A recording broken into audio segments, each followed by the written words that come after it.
May good news tayo guys sa paggawa po ng Reels. May bago po kasing update si Meta about sa Reels. 'Di ba guys, nahihirapan po tayo about sa ating mga views. So ngayon guys, may bago po siyang update guys, no. Mayroon po tayong tatlong pagpipilian guys, no, related po sa video na ginagawa natin guys, no. Itatag po natin yung mga tatlong iyon guys, at saka lumaganap na po yung ating reels. So mas maganda po ito guys, no, kasi hindi po tayo mahihirapan nitong magkakaroon ng views, kasi hinahanapan po ni Mita ng paraan na magkaroon po tayo ng views sa ating paggagawa ng content, kasi nga views po yung problema natin ngayon guys, no, di ba? So, puntahan po natin yung sinasabi ko guys na bagong update ni Meta sa paggawa po natin ng Reels. Sa pag-upload natin ng Reels, kasi doon po natin makikita guys. So, tara punta tayo sa Facebook. So, nandito na tayo sa ating Facebook guys, no. Dumadirect na po ako nito. So, yung update ni Meta na sinasabi ko guys is sa paggawa po natin ng Reels. So, ngayon i-click natin itong Create Reels.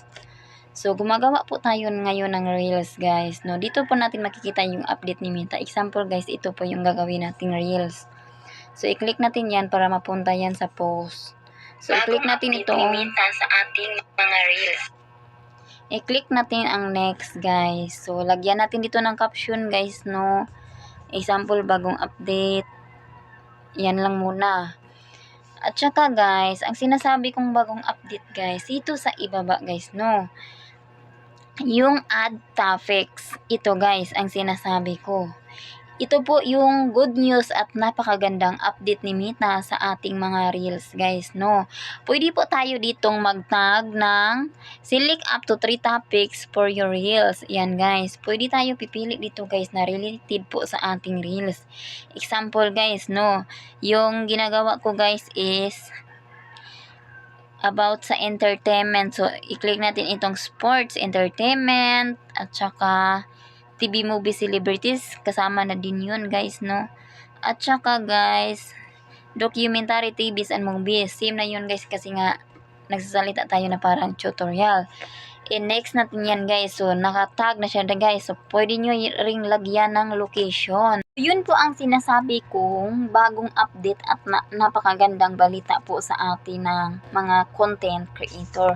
Kasi nga guys, no, ginawan po ni Meta ng paraan na parang pinalawak, para siya na pong gumagawa ng paraan para mas lalo pang lumalawak yung ating mga reels. Kasi nga guys, mayroon na po tayong tatlong parang title na itatag natin guys, no. So, ang parang lumaganap na po ang ating reels guys, no. Mapupunta na po siya sa related dun sa pinindot natin guys, no. So, mapupunta na po siya. Yan po ang ibig sabihin ko guys na magandang update at saka magandang balita.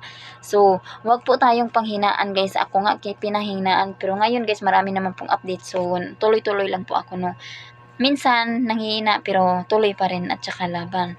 So, kahit paano guys, no, kahit nahihirapan na tayo sa views, pero gumawa po ng paraan si Meta para hindi po tayo mas lalo pang mahirapan. So, yun lang po guys. Huwag kalimutang i-share ang video ko.